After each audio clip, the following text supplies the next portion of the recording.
ایک شادی شدہ لڑکی اپنی ماں کے پاس آئی اور کہنے لگی کہ ماں، میرا اپنے خاوند کے ساتھ اب 1 منٹ گزارا نہیں۔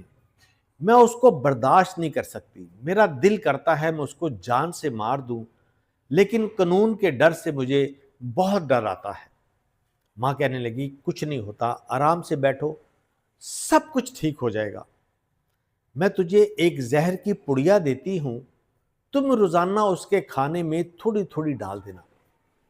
جب تک وہ اثر نہیں کرتا، جب تک زہر اپنا کام نہیں کرتا، تم روزانہ مزیدار کھانے بنانا۔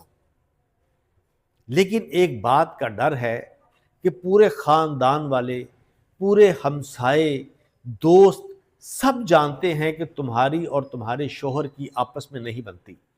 تم ہر وقت لڑتے رہتے ہو۔ اس بات کا ڈر ہے کہ لوگوں کو پتہ چل جائے گا، تجھ پہ شک ہو جائے گا۔ اب تم نے کرنا یہ ہے کہ تم نے اپنے شوہر کی ہر بات ماننی ہے، اس کی بڑی عزت کرنی ہے، اس کا بڑا احترام کرنا ہے۔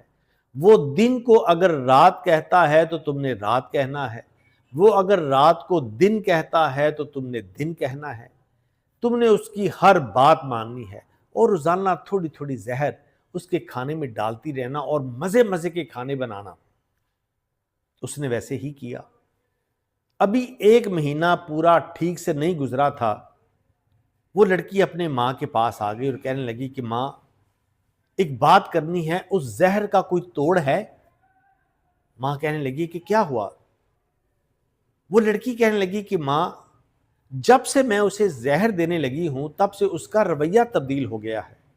وہ تو بہت اچھا ہے، میرا بڑا خیال رکھنے لگ گیا ہے، میری ہر بات مانتا ہے، میری ہر خواہش پوری کرتا ہے، مجھے باہر ہوٹل میں لے جاتا ہے کھانا کھلانے کے لیے، مجھے شاپنگ کے لیے لے جاتا ہے، مجھے گھمانے کے لیے لے جاتا ہے۔ اب مجھے شرمندگی ہونے لگی ہے کہ میں اس کے ساتھ کیا کر رہی ہوں۔ میں چاہتی ہوں کہ اب وہ نہ مرے، مجھے بڑی تکلیف ہوگی، وہ بہت اچھا ہے۔ تو ماں مسکرانے لگی اور کہنے لگی کہ کچھ نہیں ہوتا، وہ زہر نہیں تھا، وہ تو ہاضمے کا چورن تھا۔ زہر تو بیٹا تیری زبان کے اندر تھا۔ اس کہانی سے 2 سیکھ ملتی ہے۔